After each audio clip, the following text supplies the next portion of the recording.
pode sentar. E se tiver muito excitada, pode dançar pelada. Se tiver muito excitada, pode dançar pelada. Pode sentar. Pode sentar. E se tiver muito excitada, pode dançar.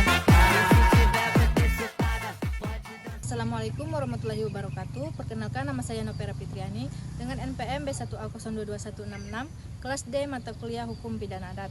Baiklah, di sini saya akan menjelaskan yaitu mengenai hukum adat Tejambar yang ada di Kabupaten Kaur.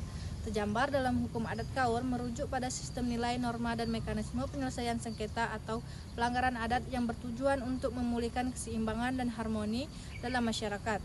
Jambar merupakan sejenis makanan tradisional khas Kaur pada umumnya. Jambar artinya yaitu menyembelih ayam, sementara secara istilah adalah menyembelih ayam, memasak beras ketan, serabi, dan sayur-sayuran sebagai denda adat yang dijamukan sebagai bentuk perdamaian atas kesalahan adat yang diperbuat. Sebagai hukum adat, Jambar memiliki nuansa yang sangat dalam sebagai simbol perdamaian.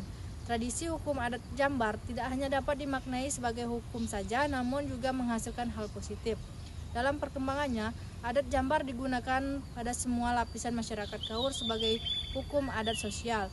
Jambar digunakan sebagai pembayaran kesalahan-kesalahan tertentu, contohnya cempale mulut, yaitu ucapan yang menyinggung atau memfitnah. Kemudian cempale tangan, tindakan kekerasan fisik atau pencurian, pelanggaran asusila, tindakan yang melanggar norma kesusilaan, termasuk terhadap anak-anak. Kemudian, gangguan ketertiban umum, tindakan yang mengganggu harmoni dan ketertiban masyarakat. Kemudian, mekanisme penyelesaian.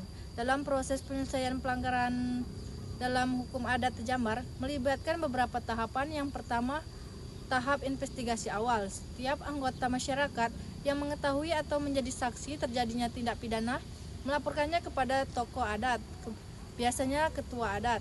Ketua adat dan perangkatnya melakukan investigasi awal untuk mengumpulkan informasi dan bukti terkait kejadian tersebut. Investigasi dilakukan dengan menjunjung tinggi asas praduga tak bersalah dan menjaga kerahasiaan identitas korban. Setelah menerima laporan, ketua adat bersama perangkatnya melakukan investigasi awal, yaitu proses investigasi ini bertujuan untuk mengumpulkan informasi dan bukti terkait kejadian yang dilaporkan. Kemudian selanjutnya yaitu musyawarah adat. Setelah investigasi awal, ketua adat mengundang para pihak terkait, termasuk korban didampingi keluarga atau wali, pelaku didampingi keluarga, tokoh masyarakat, dan perwakilan pemerintah desa untuk mengikuti musyawarah adat. Musyawarah adat bertujuan untuk mencantumkan fakta, mendengarkan keterangan dari semua pihak, dan mencapai kesepakatan mengenai penyelesaian perkara. Proses musyawarah ini dilakukan secara terbuka, transparan, dan partisipatif dengan memberikan kesempatan yang sama kepada semua pihak untuk menyampaikan pendapat. Kemudian yang terakhir yaitu penentuan sanksi adat. Jika dalam musyawarah adat terbukti bahwa pelaku telah melakukan tindak pidana, maka akan ditentukan sanksi adat yang sesuai dengan beratnya pelanggaran dan dampaknya terhadap korban dan masyarakat. Kemudian, dalam proses pelaksanaannya, hukum adat Jambar dilaksanakan dengan hasil kesepakatan antara ketua adat, wakil ketua adat, dan pelaku yang melanggar adat. Kemudian selanjutnya yaitu transformasi nilai dalam tradisi Jambar.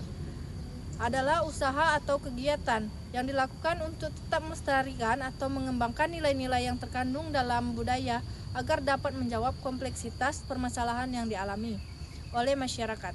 Transformasi nilai-nilai kehidupan manusia tidak direkayasa atau dipaksakan, melainkan mengalir alamiah. Transformasi nilai-nilai kehidupan manusia bergerak secara evolutif yang secara pasti dapat merubah pola pikir dan sikap dari suatu masyarakat. Pola pikir dalam tradisi Jambar ini tidak milih bila dicermati dari perspektif hukum, adat, dan tradisi masyarakat, baik pelestarian nilai dan sosial budaya di masyarakat, yaitu pertama nilai maaf memaafkan, kemudian nilai tanggung jawab, nilai menjaga silaturahmi, dan nilai kearifan lokal.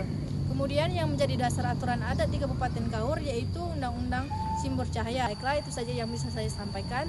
Lebih dan kurang saya mohon maaf. Wassalamualaikum warahmatullahi wabarakatuh.